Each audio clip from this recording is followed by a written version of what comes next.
আমৃত্যু ভালোবাসি তোকে। লিখেছেন সালমা চৌধুরী। পর্ব ১। ৭ বছর পর বাড়ি ফিরছে খান বংশের বড় ছেলে সাজ্জাদুল খান আবির। বাড়ি ফিরছে বললে ভুল হবে, বিদেশ থেকে দেশে ফিরছে আবির।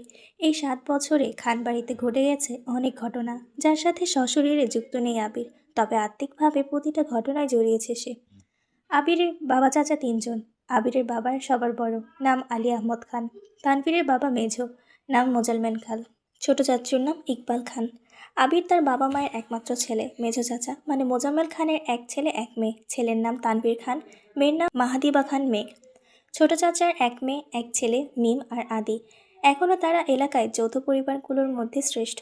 বাড়ির সকলের প্রাণ যেন এক সুতোয় বাঁধা। ৫ ভাই বোনের মধ্যে আবিরের সকলের চোখের মণি।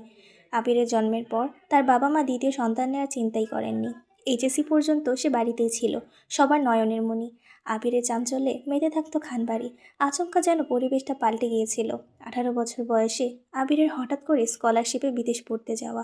বাড়ির সকলের সাথে শারীরিকভাবে যেমন দূরত্ব বেড়েছিল, তেমনি দূরত্ব বেড়েছিল মানসিকতার। ৭ বছর পূর্বের আবিরের সাথে বর্তমান আবিরের আকাশ পাতাল পার্থক্য। দেখেও যেন চেনার উপায় নেই। ৬ ফুট লম্বা ছেলেটা, গায়ের রং শ্যামলা, গাল ভর্তি ছাপদাড়ি, চুলের স্টাইল কোনো নায়কের চেয়ে কম নয়। তার ফ্যাশন আর লুকে যে কোনো মেয়ে এক দেখাতেই প্রেমে পড়তে বাধ্য। প্লেনে বসে আবির অবলীলায় ভেবে যাচ্ছে অতীতে ফেলে আসা স্মৃতিগুলো। সেই চাঞ্চল্যকর মুহূর্তগুলো এখন শুধুই স্মৃতির পাতায়। মাকে রেখে এসেছিল সেই যৌবনের প্রথম দিকে, যখন তার বয়স ছিল সবে মাত্র ১৮। সেই সময় মাই ছিল তার একমাত্র বন্ধু। আজ সে ২৪ বছরের যুবক। এতগুলো বছরের একটা দিনও বাদ যায়নি যে মায়ের সাথে ফোনে কথা বলেনি সে। বাড়ির সকলের সাথেই মোটামুটি কথা বলার চেষ্টা করেছে। ছোটবেলার স্মৃতিগুলো ভাবতে ভাবতে নিজের দেশে পৌঁছে গেছে আবির। এয়ারপোর্টে আবিরের বাবা আলী আহমদ খান আর তানভীর দাঁড়িয়ে আছে। তানভীর সম্পর্কে তার চাচাতো ভাই আর বয়সে ২ বছরের ছোট, কিন্তু দুজনে বেস্ট ফ্রেন্ড আর কলিজার বন্ধু। তানভীর আবিরকে দেখেই দৌড়ে এসে জড়িয়ে ধরল। এই ৭ বছরে একবারের জন্য বাড়ি ফেরেনি আবির, তবে প্রতিনিয়ত কথা হয় আবির তানভীরের। আবির তার আব্বুকে সালাম করে জড়িয়ে ধরে। তারপর বাড়ি ফিরে ৩ জন। বাড়িতে যেন হৈ হৈ রই রই ব্যাপার, হবে নাই বা কেন। বাড়ির বড় ছেলে এত বছর পর বাড়ি ফিরছে। রান্নাঘরে বাহারি রকমের রান্নার ধুম পড়েছে মা চাচিদের। হঠাৎ দরজায় আবিরকে দেখে সবার মধ্যে হইচই শুরু হয়ে গেছে। আবিরের আম্মু দৌড়ে এসে জড়িয়ে ধরলেন ছেলেকে। আবেগাপ্লুত হয়ে মাকে জড়িয়ে ধরল আবির। মমতাময়ী মাকে সেই ৭ বছর আগে ছুঁয়েছিল, আজ এত বছর পর মায়ের ছোঁয়া পেল আবির। মা চাচিদের সালাম করলো। সোফায় বসিয়ে ছেলেকে একের পর এক শরবত নাস্তা দিতে ব্যস্ত সবাই। এরই মধ্যে উদয় হলো মিম আর আদির। মিমের বয়স ১৪ আর তার ছোট ভাই আদির বয়স ১০ বছর। আদি এই বাড়ির সবচেয়ে ছোট। আবির যখন দেশে ছিল তখন আদির ৩ বছর হয়েছে মাত্র। ভিডিও কলে দেখতে দেখতে ভাইকে সে একটু একটু চেনে। দৌড়ে এসে জড়িয়ে ধরেছে ভাইকে। আবিরও জড়িয়ে ধরেছে আদিকে। মিম ও আবিরের পাশে বসেছে, খোঁজ গল্প করছে সবাই মিলে। আদি জিজ্ঞেস করছে, ভাইয়া আমার জন্য কি এনেছো? আবির যেই না উঠতে যাবে মা চাচিরা উঠতে দিচ্ছে না। আগে শরবত খাবি, তারপর উঠবি। আবির তানভীরের দিকে তাকিয়ে বলল, ওই লাগেজটা নিয়ে আয় তো। তানভীর একটা লাগেজ টান দিতে যাবে, আবির আচমকা বসা থেকে দাঁড়িয়ে, ওটা তো ছবি না। তানভীর সহ বাড়ির সকলেই যেন অবাক হয়ে গেল। আবির আবার ঠান্ডা মাথায় বলল, পাশের লাগেজটা নিয়ে আয়। তানভীর তার কথা মতো লাগেজটা নিয়ে আসলো। লাগেজ খুলে যে যার মতো জিনিস বের করছে আর জিজ্ঞেস করছে, এইটা কার, ওইটা কার। আবির শরবত খেতে খেতে উত্তর করছে, আদির জন্য বিদেশি দামি দামি খেলনা, মিমের জন্য ড্রেস, কসমেটিক্স বক্স, মা কাকিদের জন্য অনেক গিফট, তানভীরের জন্য মোবাইল, একটা ল্যাপটপ, অন্য গিফট। আলাদা আরেকটা ল্যাপটপ আছে। মিম জিজ্ঞেস করছে, ভাইয়া এই ল্যাপটপটা কি তোমার? আবির উত্তর দেয়, না, এটা মেঘের। মেঘের মা হালিমা খান জিজ্ঞেস করলেন, মেঘের ল্যাপটপ কি দরকার বাবা? ওর তো এইচএসসি পরীক্ষা শেষ, সামনে অ্যাডমিশন আছে, অনেক কিছু জানার বা পড়ার দরকার আছে। মোবাইল দেখে পড়ার চেয়ে ল্যাপটপে সুবিধা হবে, তাই নিয়ে আসলাম।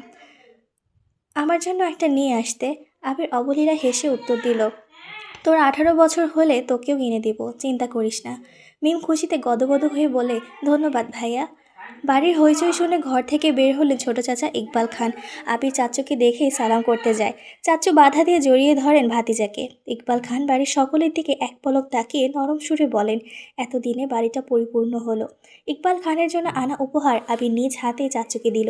বাকিদের জিনিসগুলো একটা একটা করে দিল আবির। মেছো চাচ্চু মানে মোজাম্মেল খান বাসায় নেই, তাই ওনার জন্য আনা গিফট যত্ন করে রেখে দিল আবির। লাগেজে পড়ে আছে একটি বক্স, যেটা র্যাপিং পেপারে মোড়ানো একটা শপিং ব্যাগ। আদি জিজ্ঞেস করছে, ভাইয়া ওইটা কার? আমি ল্যাপটপের পাশে বক্স আর শপিং ব্যাগটা রেখে উত্তর করলো, এগুলো মেঘকে দিয়ে দিও, আমি রুমে যাচ্ছি। ইকবাল খান এক পলক সবার দিকে তাকিয়ে জিজ্ঞেস করলো, মেঘ কোথায়? হালিমা খান উত্তর দিলেন, ও তো কোচিংয়ে গেছে, এতক্ষণে তো চলে আসার কথা। আবির বাকি দুইটা লাগেজ নিয়ে উঠতে যাচ্ছিল, হঠাৎ পেছনে ফিরে মায়ের দিকে তাকিয়ে প্রশ্ন করলো, আমি কোন রুমে থাকবো? ছেলের এমন প্রশ্নের জন্য মা মালিহা খান হতভম্ব হয়ে পড়লেন। তৎক্ষণাৎ স্বাভাবিক হয়ে উত্তর করলেন, তোর রুম তোরই আছে, আজ সকালেই পরিষ্কার করা হয়েছে। আবির কোনো কথা না বলে দুই লাগেজ নিয়ে উঠতে গেলে তানভীর এগিয়ে আসে। আমায় একটা দাও, আমি নিয়ে যাচ্ছি। আবির একটা লাগেজ তানভীরের দিকে এগিয়ে দেয়, নিজে আরেকটা লাগেজ সযত্নে নিয়ে সিঁড়ি দিয়ে উঠতে থাকে। ততক্ষণে দরজায় এসে উপস্থিত হয় এই বাড়ির বড় মেয়ে মাহাদিবা খান মেঘ। মেঘকে দেখে দৌড়ে এসে বলে, আপু আপু, আবির ভাইয়া এসেছে। মেঘ সিঁড়ির দিকে তাকায়। লম্বা স্বাস্থ্যবান সুপুরুষ দেখে একজন হাতে লাগেজ নিয়ে সিঁড়ি দিয়ে উঠছে, শুধু পেছনটা দেখা যাচ্ছে। মেঘ ভেতরে ঢুকে সবার হাতে গিফট দেখে এদিক সেদিক তাকায়। ততক্ষণে আবির নিজের রুমে চলে গিয়েছে। মেঘের মা হালিমা খান মেয়ের দিকে এগিয়ে এসে, তোর জন্য গিফট এনেছে। মেঘ তাকিয়ে বলে, কি গিফট? সোফায় রাখা ল্যাপটপের দিকে চোখ পড়ে মেঘের ছুটে যায় ল্যাপটপের কাছে। এটা কি আমার? হ্যাঁ আপু, এটা তোমার। বক্সটা আর শপিং ব্যাগটাও তোমার। ল্যাপটপটা ঘুরিয়ে ফিরিয়ে দেখছে মেঘ, যেন আকাশকুসুম কিছু পেয়ে গেছে। তার শপিং ব্যাগটা একটু খুলে দেখলো, দুইটা ড্রেস মনে হচ্ছে। সে ল্যাপটপ আর বক্স নিয়ে রুমের দিকে চলে গেল। চলবে।